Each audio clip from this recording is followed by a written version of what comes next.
All right, I think we'll get started. Thank you, everyone, for being here, and welcome to Melbourne Jewish Book Week and the Lost Gems Uncovered session, or as Ronnie just described it a second ago, Nerdy Book Club, where we basically get to tell you about a number of books that we really love, but that have, for some reason or another, fallen by the wayside and kind of been lost to time, and that we are single-handedly attempting to bring back. You never know. But before we do, I would just like to firstly acknowledge that we are meeting today on the lands of the Wurundjeri and Bunurong people of the East Kulin Nation, and pay our respects to the traditional owners and custodians of the land that was never ceded, and also to the traditional owners and custodians of the lands across Australia. I also want to specially thank the sponsors of this session, in particular Emma and Henry Krantz, and also all the sponsors of Melbourne Jewish Book Week, without whom we would not be able to have these amazing festivals and events that we have in the off years. So, yeah, today we're just talking about these books that you've probably not heard of. I haven't heard of 3 of them. Actually, no, I lie. I've heard of 1. But and I'm joined by 3 fantastic people from the literary world, who I will introduce in turn with their books. But first, to the immediate left of me is, or to your right, is Andrea Goldsmith, who is one of Australia's best-loved novelists. Her novels include The Prosperous Thief, which was shortlisted for the Miles Franklin Award, The Memory Trap, was the Memory Trap awarded the prize, or were you? Or was it, yeah, okay. So it was. I always thought it was just to the author rather than to a book. No, there's She won the Melbourne Prize, which is like one of the best, most prestigious prizes in in Australia. That's. for the overall body of work. There's that one and there's the one Oh, for the okay. memory track. It was still very, very prestigious and impressive. So, now her 8th and most recent novel, Invented Lives, which is a story of identity and exile, and it was published in 2019 to great acclaim. And her new novel, well, soon to be published novel, she loves hearing that when we're in the editing process, is called Tainted Gods, and it will be out next year. So, welcome, Andrea, and could you tell us? Oh, yes. Could you tell us a bit about what book you chose and why? Okay. Is this on? Okay.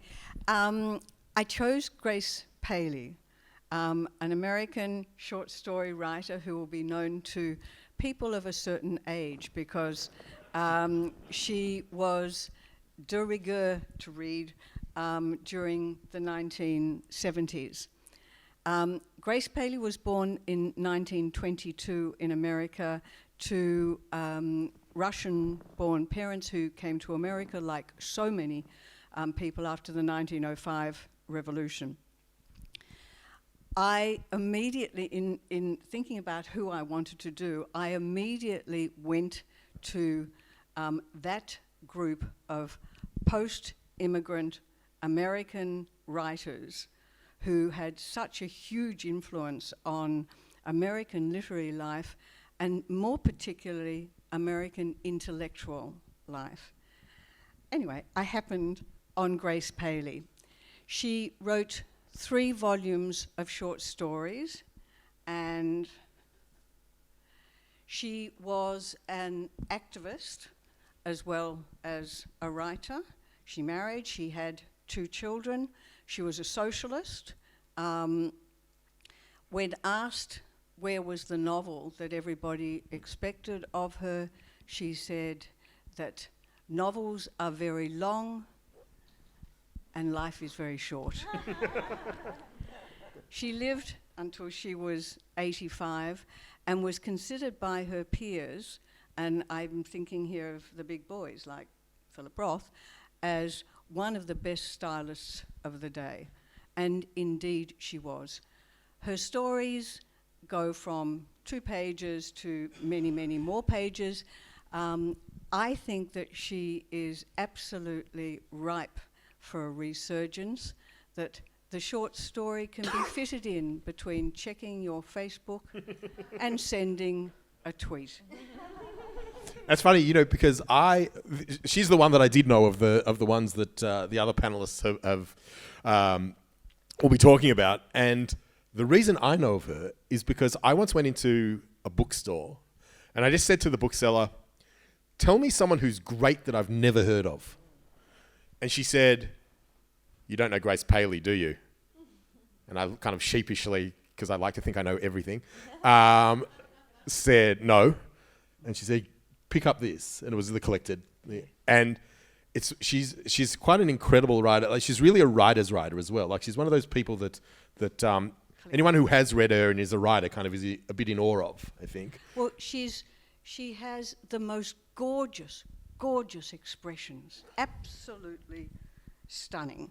And I actually think she was brought up speaking Russian, Yiddish, and English, and there is that sort of that Yiddish melody that is in her English. She manages to, well, at some point during the session, I might just read 2 or 3 little bits. Yes, for sure. She has got style and expression that every writer would give their fountain pens for. You know what? Actually, before we get on to Ronnie, let's maybe if you do a reading, because it seems now would be the time. One of the things that I really like about her short stories is she doesn't set the scene. She throws you right into the middle of the story. So I just read a little bit. So here's the beginning of one of her stories, Faith in the Afternoon. "As for you, fellow independent thinker of the Western Bloc, if you have anything sensible to say, don't." That's the beginning of a story. Here's another beginning. Oh, she's got great humour too. Good for a socialist. Sorry, couldn't help but say it. 2 weeks before Christmas, Ellen called me and said, "Faith, I'm dying." That week, I was dying too. Now, in that story, actually, Ellen dies by the end of the story. So you can hear that. Oh, here's another one. Oh, let me just. Should have pre-warned you that we're all a bit excited about our books, and so let's just like, keep going in. And, I'll read my whole book. Listen to this. Okay. She manages to describe people in a way that even if you have actually no visual sense whatsoever, it works. Listen to this. "No doubt that's Eddie Teitelbaum on the topmost step of 1434, a dark-jawed, bossy youth in need of repair. He is dredging a cavity with a fudgicle stick. He is twitching the cotton in his ear. He is sniffing and snarling and swallowing spit because of rotten drainage. But he does not give a damn." And from Once, which is from Enormous Changes, "A woman bumps into her ex-husband." And now the next bit is the quote. "He had a habit throughout the 27 years of making a narrow remark which, like a plumber's snake, could work its way through the ear, down the throat, halfway to my heart. He would then disappear, leaving me choking with equipment." Why wouldn't you want to read someone who can write like that? Thank you. All right. Next up is Veronica Sullivan, who is the head of programming at the Wheeler Centre for Books, Writing and Ideas, and the chair of the custodial committee of the Cat Muscat Fellowship. She co-founded and co-hosted Systeria, a podcast about women and non-binary creatives' experiences as creators and consumers of arts and culture. Welcome, Ronnie. Thanks, Bram. Hi, everybody. And, it's okay. Thank you. Might have insurance. Tell us about your book. Yes, so the book I chose is Marjorie Morningstar by Herman Wouk. Wouk was a very prolific novelist. His books sit on many family shelves, but he was best known for his historical fiction. He won the Pulitzer Prize for The Caine Mutiny, and many of his books were sort of set during wartime and draw on his own experiences in military service. So this is a very different book from the others. It's a Bildungsroman about a young woman who is seeking.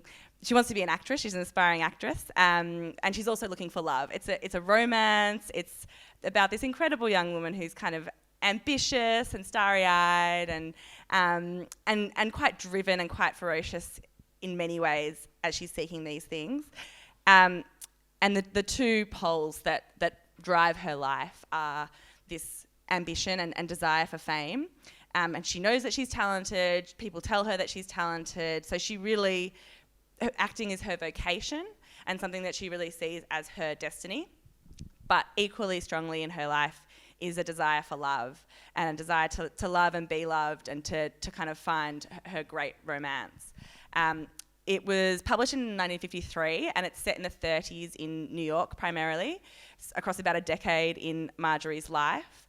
So because of that era and because she's a nice Jewish girl from an upper middle class New York family, love can only really mean marriage and being a wife and eventually a mother.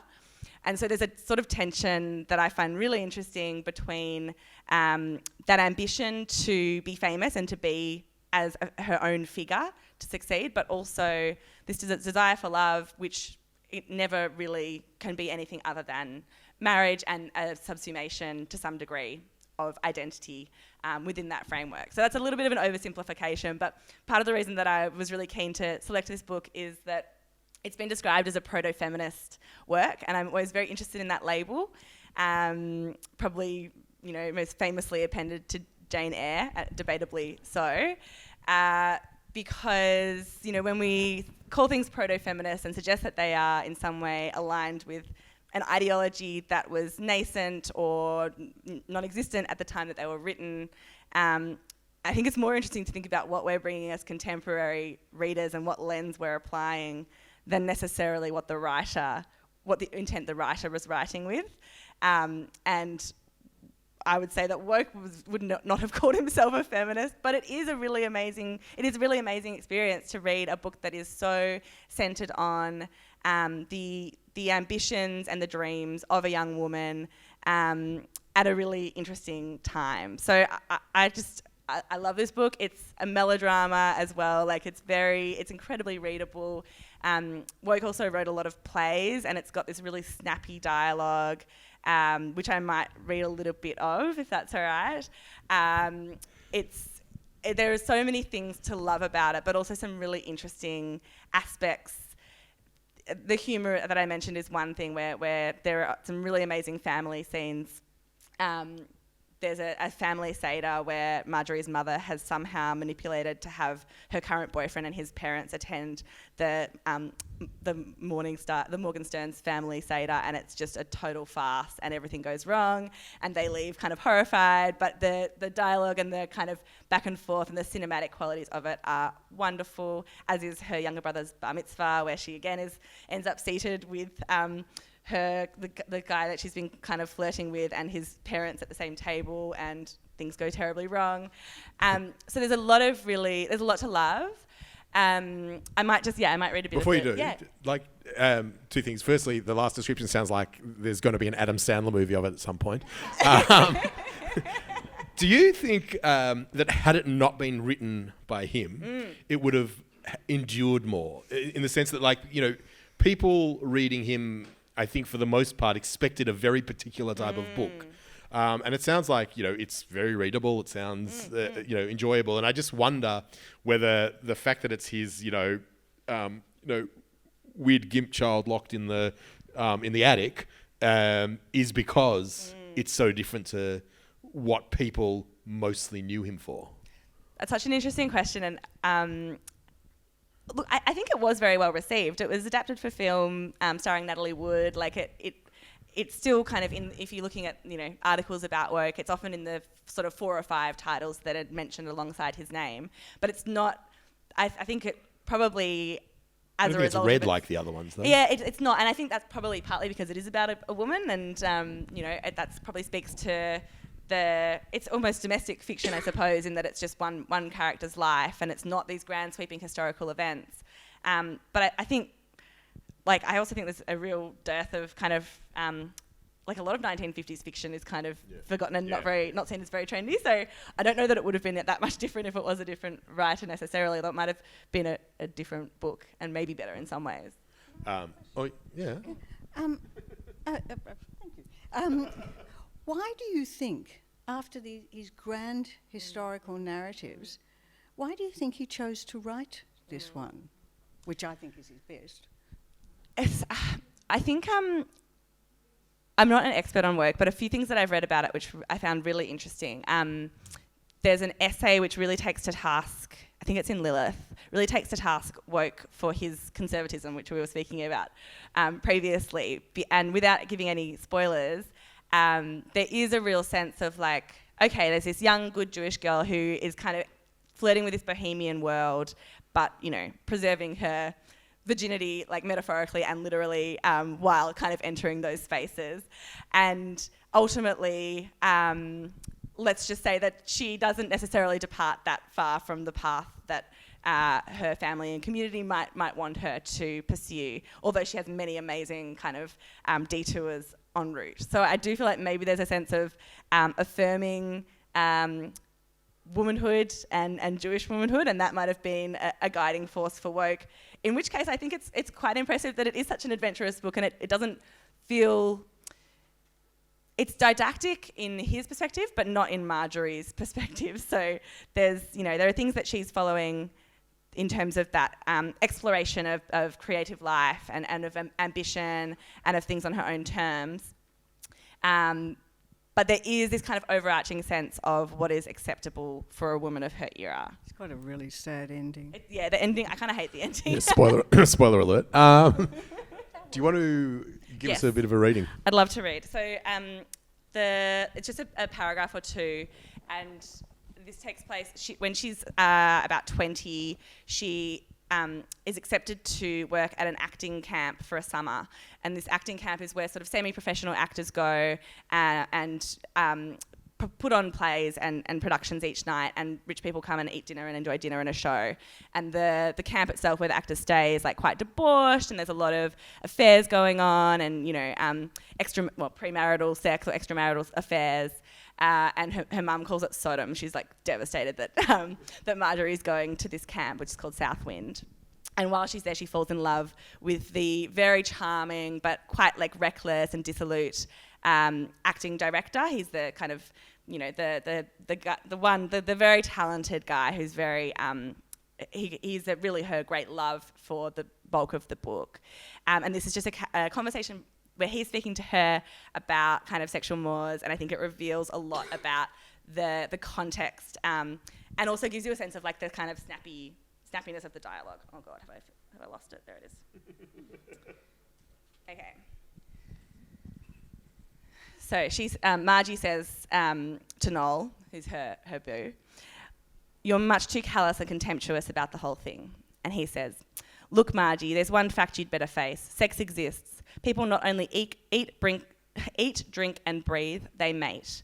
That's how it happens that there are always more people when the old ones die off. Your viewpoint, evidently you got it from your parents, is as queer today as an Australian bushman's. The wonder is not that there's so much sex at Southwind, but that there's so little of it. Most of these people get nothing more in the way of sex than a few fumbled kisses and hugs, and the handful who do go farther with it skulk and crawl in the dark as though they were committing a crime. That's Moses for you. At a remove of 40 centuries, he still has these poor young Jews under control. It's absolutely incredible." "What do you advocate?" Marjorie said. "Complete promiscuity?" "I don't advocate anything, my dear. I just go along living my way and not trying to make generalisations. I have a very good time. There are certain girls, Marjorie, easygoing heathens like myself, to whom sex is as simple and accessible a pleasure as a highball. They ask only that it be good and enjoyed in good company. You'll never understand that state of mind, so don't try." Thank you. So now we have Dr. Lee Kofman, who is a Russian-born Israeli-Australian who has written more books than it's actually really fair to the rest of us. She has been shortlisted for the NIB Literary Award for which one was that? Imperfect, wasn't it? Yeah. And she had the Dangerous Bride. She's co-editor of Rebellious Daughters, the editor of Split. She's. I feel like I could spend 20 minutes with your publishing history. Which I think Split was longlisted for the Australian Book Industry Award. Yep. Anyway, she's published across Australia, US, UK, Scotland, Israel, Canada. She's a blogger. She is one of the most conscientious people, I think, in the Melbourne literary world. And her latest book, The Writer Laid Bare, was published this year and has been getting all kinds of love. So congratulations on that. And so please welcome Lee Kofman. And Lee, what book did you choose? Thank you, Bram. I just want to say before talking about my book, but I've already totally, like you, Andrea and Veronica, you sold me your books, definitely. So when I was thinking what to bring today, it was pretty clear to me that I wanted to bring an Israeli author.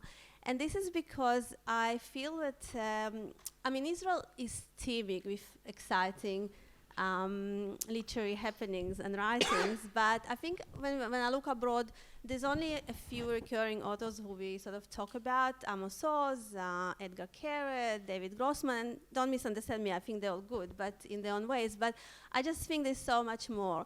And so I chose today to talk about a particular novel by a writer called Aharon Meged. So just before I name the novel, I'll say a few words about him. He's 2 years older than Grace Paley. So I'm sorry, I get the title of the oldest writer in there. Yeah. So far, no, and then Bram comes. Exactly, yeah. I'm looking forward to your book. But yeah, so he probably, and he also had not just literary talent, but also talent for living. So he actually died at 96 years old, so which is quite an achievement in itself. So only like a few years ago. And he probably got every literary prize you could get in Israel for his 35 books. But he's hardly being translated. And so that's why I got so excited when I came to the Avenue one day and I saw this book called The Flying Camel and the Golden Hump. Now, this book, this novel, is a writer's novel. So I think I can absolutely see how all three of you are going to love it, and hopefully some people in the audience. So it's a writer's book, but it's also a writer's nightmare. So this is the story of the book. So it's the story of a kind of youngish writer in his 40s who just published one novel called The Flying Camel and the Golden Hump, and it was really well covered and reviewed. However, one particular very fashionable, very young, and very ferocious literary critic completely ignored his novel. He didn't even give it bad review, he just ignored it. And this is a wound that this writer lives with. This is a satirical novel. It's a wonderful, wonderful satire on the literary scene in Israel of the 1970s, which I think completely, utterly translates into the literary scene in Australia in 2022. It's also a really interesting dissection of just generally the life in Israel, in Tel Aviv, in Israel, the urban life in the late 70s. But back to the story of the novel. So this writer sort of thinks he's trying to write the novel of the novels, the kind of novel that after this nobody will be writing again because it was so good. And as he's working on his masterpiece, he's also laboring on translating, and I can never pronounce it, so you can help me, Rabelais. He's a humanist, French humanist, philosopher. Rabelais, thank you. So he's translating one of his masterpieces. But then one of his neighbors dies, so it's a really good depiction of Tel Aviv. Then they live in this very small 4-story building. All the neighbors know each other really well. They created their own kind of microcosm. Everybody's very agreeable. Then one neighbor dies, and the critique moves on the floor directly above the writer. So basically, the internalized critique that writers have already, self-critique is becoming externalized. And so the poor protagonist of this novel spends his days listening to furious typing of this critique upstairs who critiques everybody, and he gets blocked. He can't write anymore until one day the redeeming point happens. So it's a very biblical novel too. He goes on the roof where he has his rabbits, another very interesting subplot of this novel. He goes to feed his rabbits, which really irritate this critic, who is very antisocial, hates everybody in the building. I must say, just a little as a side, as a writer, I was absolutely relishing how terribly this critique is portrayed in this book. And then the writer goes on the roof, and like a King David sees the critique's wife sunbathing there, you know, the biblical story, and he falls in love with her, and it becomes very romantic. But the reason I wanted to bring this particular book today, apart from this, of course, being, as I said, the writer's nightmare / writer's kind of dream of a book, is because I am absolutely blown away by the way Aharon Meged in this book remains deeply, deeply intellectual and extraordinarily readable, which is my kind of, that's my kind of dream to be as a writer. So he, in one little novel, I mean, look, the book is not very thick. In one little novel, it's a novel full of allusions to the Western canon, literary canon, to Midrash, to the Bible, to philosophy. There's so many different amazing ideas there. And at the same time, it's extraordinarily entertaining and very, very, he is structured in a really interesting way. There's 42 chapters there, and each chapter has a little title. So it's just a kind of little novel that contains multitude. So if you want, we can just read a very little. Before you do, just a question. Why do you think someone who is as decorated as he was, and this book sounds really fabulous, like I think it's a sort of book that people will thoroughly enjoy reading. Why do you think he has not crossed into the English-speaking world in the same way as, even like, there's, there are the Grossmans and the Oz's and all, but there's kind of a rung below, of which there are many writers, sitting there, and yet this, Meged, it just sounds like he's like a superstar of Israeli literature, and I've never heard of him. I don't think he didn't cross. So the fact that I walked into a bookshop and saw his translation into English, it is getting translated, but I just think he doesn't get the same accolades. And I think this is something about him being really subversive in a way that maybe not built for, I'm sorry, I'm being a bit political, but not built for huge literary recognition, because he does it through humor. And I think we do live in a bit of an earnest era.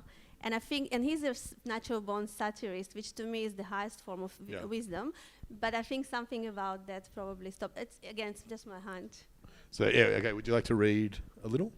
Thank you. Yeah, just a little paragraph. So I just chose this particular paragraph because it encapsulates this how well he integrates intellectual discussion with very entertaining stuff. So this is just him introducing this neighbor who is about to die, and then the critic is going to move into the house. So this it's chapter 2, and it's called, as I said, every chapter has a title, and they're very funny titles often. This one is called A Few Words in Memory of Dr. Klausner. Dr. Klausner was an extraordinary man.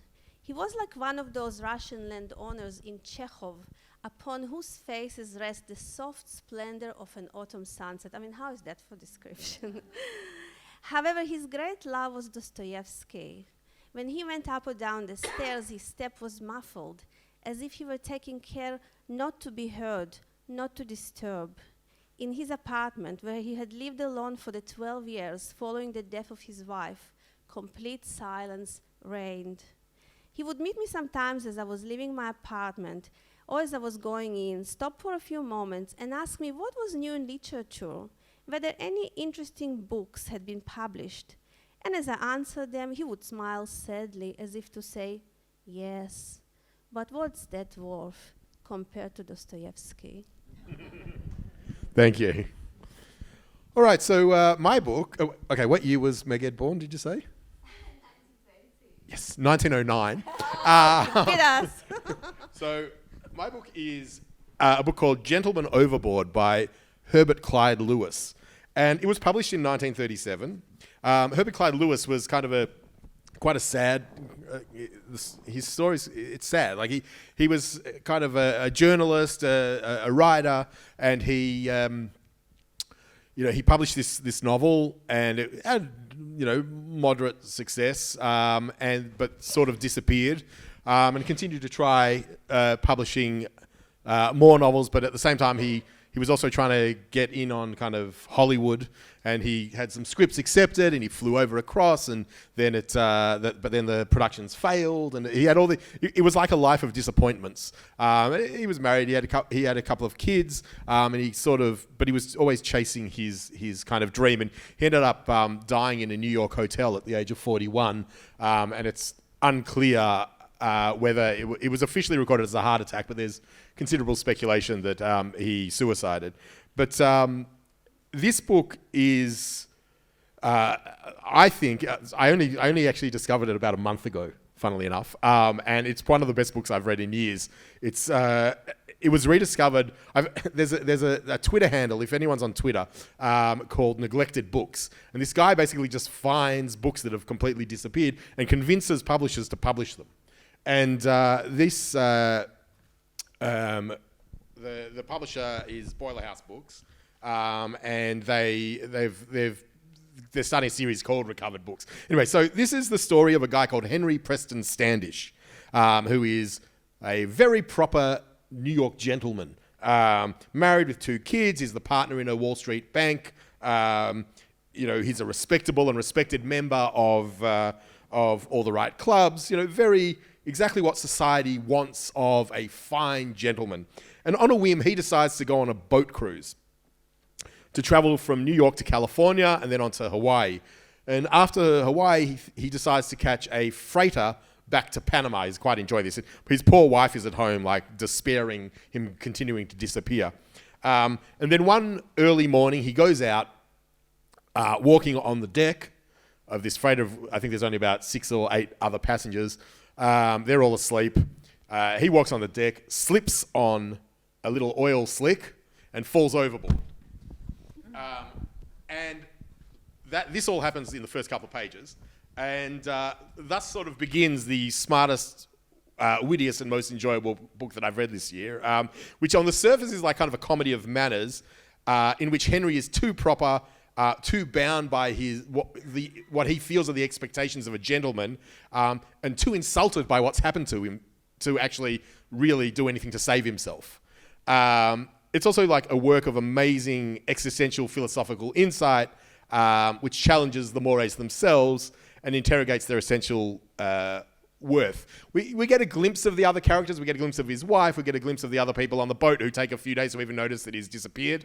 But it's mostly this guy treading water in the ocean with his thoughts, horribly insulted that this has happened to him, to a fine gentleman like him. Essentially waiting to die, really, even though he's convinced that he is above dying in these sort of circumstances, so it can't possibly happen to him, even though the boat has disappeared over the horizon and no one actually even remembers he was on it. Now, I mean, there's a lot I love about this book. It's joyfully exuberant, the writing. He balances the kind of funny side and the serious side and sustains it throughout, and has this kind of really great, almost anarchist, self-empowering undertone where, he kind of shows the way in which social expectations tend to undermine your ability to live a fulfilling life. But I'll just read a little excerpt from quite near the beginning, where he's first insulted by his situation. So this is just after he's fallen in the water. Standish's thoughts during these seconds were strangely enough more concerned with shame than with fear. Men of Henry Preston Standish's class did not go around falling off ships in the middle of the ocean. It just was not done. That was all. It was a stupid, childish, unmannerly thing to do. And if there had been anybody's pardon to beg, Standish would have begged it. People back in New York knew Standish was smooth. His upbringing and education had stressed smoothness. Even as an adolescent, Standish had always done the right things. Without being at all snobbish or making a cult of manners, Standish was really a gentleman, the good kind, the unobtrusive kind. Falling off a ship caused people a lot of bother. They had to throw out life preservers. The captain and chief engineer had to stop the ship and turn it around. A lifeboat had to be lowered. And then there would be the spectacle of Standish, all wet and bedraggled, being returned to the safety of the ship, with all the passengers lining the rails, smiling their encouragement, and undoubtedly later on offering him innumerable anecdotes about similar mishaps. Falling off a ship was much worse than knocking over a waiter's tray or stepping on a lady's train. It was even more embarrassing than the fate of that unfortunate society girl in New York who tripped and fell down a whole flight of stairs while making her grand entrance on the night of her debut. It was humiliating, mortifying. I'll stop there. Anyway, so that is mine, and I strongly recommend it. It's very fun. It's very short as well. It's it's essentially a novella, for me, this was like one of those kind of strange discoveries, which leads me to ask the others. How did I know how you came across yours, as you told us, but like, how did you happen on yours in the first place? And if it was a while ago, has your reading of it changed from then and now? It's always a perilous thing to revisit old literary loves. I did it a few years ago with Lawrence Durrell. Don't. Absolutely don't. It is perilous. So when I picked up my old copies from the 1970s and 1980s of Grace Paley, I was understandably nervous. And the reason why I went back to her is that she's the sort of writer, she writes about family, about boys and girls and hoods and neighbourhoods and so on. In a way, it's very domestic, but in another way, it's unbelievably political. And that's the reason why, given our times before the wonderful time we all had last weekend, I needed Grace Paley. And it was with extraordinary relief that I read and saw that she stood up enormously well. In fact, I probably appreciate her style and her writing even better. In terms of her astuteness of social issues, of workers, of people for whom money is a daily concern, but is accepted as a daily concern. It's not something that you cry victim over. In fact, that was the other thing. Her people aren't victims. I think she's compulsory reading for these victim times, personally. So she stood up really well. Brilliant. We only have a couple of minutes left. Anything you want to just quickly add? Yes, I read this for the first time about a decade ago when I was working in a bookstore. I was working at Avenue Bookstore on Glen Huntly Road, which was an amazing place to work. I was there when it first was set up after Sunflower closed, and it just opened my eyes working in a store that had a really strong Judaica section and that had customers coming in specifically wanting Jewish fiction, Jewish non-fiction. I think the range that we had was very different to other stores, and so there was a lot of recommendations I was getting from colleagues, from customers, of books that I would not have otherwise encountered. I read this at the time. I would say that I didn't remember it particularly well when going to revisit it for this panel, and it was just such a joyful reading experience for me, because it's an old-fashioned novel, and I don't mean that pejoratively. I mean that it's like realist and it's linear and things actually happen, and it's a really satisfying reading experience. And what I was thinking about a lot on this read was the American dream, and that this is kind of like a thing that Marjorie is striving towards, which is fame and success and wealth, like independence via financial accumulation, as well as family and love and those other things that I spoke about. And it's just fascinating, I think, reading a book that has that sort of uncritically at its heart, from the vantage point of late capitalism and the complete lack of cynicism around what that sort of a dream represents, or not complete, but you know, relatively speaking, it's almost innocent, and it's quite delightful in a way to just be like, all you want is to be successful, and if you're successful in those terms, whatever they might be for you, then that equals happiness. And there's no, it's kind of got a fairy tale element to it, I suppose. Not without complexity or kind of self-awareness, but it's a very transporting read in that sense. So, yeah. Great. Lee? I actually read this novel not long ago, so it's relatively fresh in my mind. But can I just use my 2 minutes or whatever we have left, just very quickly to recommend another writer? Which you go for it. Yeah, thank you. I just think it really works well with what Andrea just mentioned before when you talked about if our sort of victim narrative kind of times. If you want another writer, Jewish writer, wonderful writer, who is an antidote to this sort of victim narrative, and she's still alive, very contemporary, it's Katie Roiphe, Roiphe. She's extraordinary. She's one of those writers who are like a bit like Woody Allen. I'm not talking about his private life. I'm talking about his artworks. She's one of those creative people who people either really love or really hate. There's really literally two camps of Katie Roiphe and anti-Katie Roiphe, because she's very honest and very incisive, I think, and witty about our current anxieties, and she really sees through a lot of bullshit. So she writes a lot about things like, she's a creative nonfiction writer mostly, and she writes wonderful essays about critiquing our obsession with health, critiquing how motherhood is at the moment sort of constructed, and children always come first and all that sort of stuff. And she slaughters so many sacred cows, but actually there are a lot of Twitter wars over her work, in which she never partakes because she's not on Twitter. I'll stop there. All right. I think we might actually have to finish there. Thank you so much, everyone, for coming, and thank you to all of you for sharing these great books. Well, yeah, it's 1:45, isn't it? I'm right, aren't I? Yes.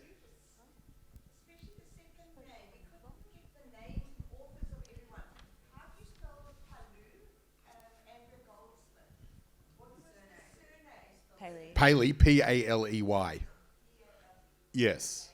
I've got Herbert Clyde Lewis. Ronnie has Marjorie Morningstar by Herman Wouk. And Aharon Megged. Megged, you can spell M-E-G-G-E-D. The Flying... Yeah, Megged. Megged, M-E-G-G-E-D. The Flying Camel and the Golden Hump. I should add, also, I only read this the first time 2 weeks ago, and then read it again like last week. Didn't change it all for me. Loved it then, loved it a week later.